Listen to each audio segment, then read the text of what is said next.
Hi అండి, అందరికీ నమస్కారం. తెలంగాణ రాష్ట్రంలో ఇందిరమ్మ ఇళ్ళ పథకానికి సంబంధించి అప్లికేషన్ స్టేటస్ తెలుసుకోవడానికి మనకు వెబ్సైట్ని అయితే ప్రభుత్వం లాంచ్ చేయడం జరిగింది. ఈ వెబ్సైట్లో మీ యొక్క అప్లికేషన్ స్టేటస్ అయితే తెలుసుకోవచ్చు. ఓకే, అది ఏ విధంగా అనేది ఇప్పుడు చూద్దాం. నేను డిస్క్రిప్షన్లో ఒక లింక్ ఇస్తాను, లింక్ మీద క్లిక్ చేయండి. క్లిక్ చేస్తే మీకు నెక్స్ట్ పేజ్లో ఏ విధంగా అనేది ఓపెన్ అవుతుంది. డిస్క్రిప్షన్లో ఇచ్చిన లింక్ మీద క్లిక్ చేస్తే మీకు ఈ విధంగా ఓపెన్ అవుతుంది. ఓకే, ఇక్కడ అప్లికేషన్ సెర్చ్ అని ఉంటుంది. ఓకే, ఇందిరమ్మ ఇల్లు ఇక్కడ చూడొచ్చు. ఇందిరమ్మ ఇల్లు అని కనిపిస్తుంది, గవర్నమెంట్ ఆఫ్ తెలంగాణ.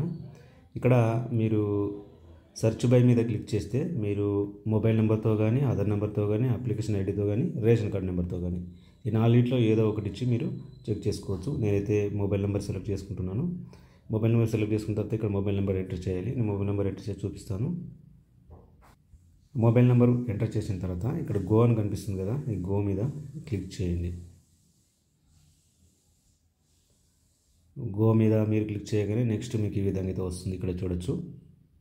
ఇక్కడ అప్లికేషన్ నెంబర్, తర్వాత డిస్టిక్, ఏ డిస్టిక్ చేశారు, వార్డ్ నెంబరు, ఆధార్ నెంబర్, తర్వాత సర్వేయర్ నేమ్ వస్తుంది, ఎవరు సర్వే చేశారు మీది అనేది, అప్లికేషన్ ఎవరి పేరు మీద చేశారు, మండల్, మొబైల్ నెంబరు, మీ రేషన్ కార్డ్ నెంబర్, తర్వాత సర్వేయర్ మొబైల్ నెంబరు, ఈ విధంగా చూపిస్తుంది అప్లికేషన్ డీటెయిల్స్ అయితే. ఓకే, ఈ విధంగా మీరు ఇందిరమ్మ ఇళ్ళకి సంబంధించి అప్లికేషన్ స్టేటస్ అయితే తెలుసుకోవచ్చు.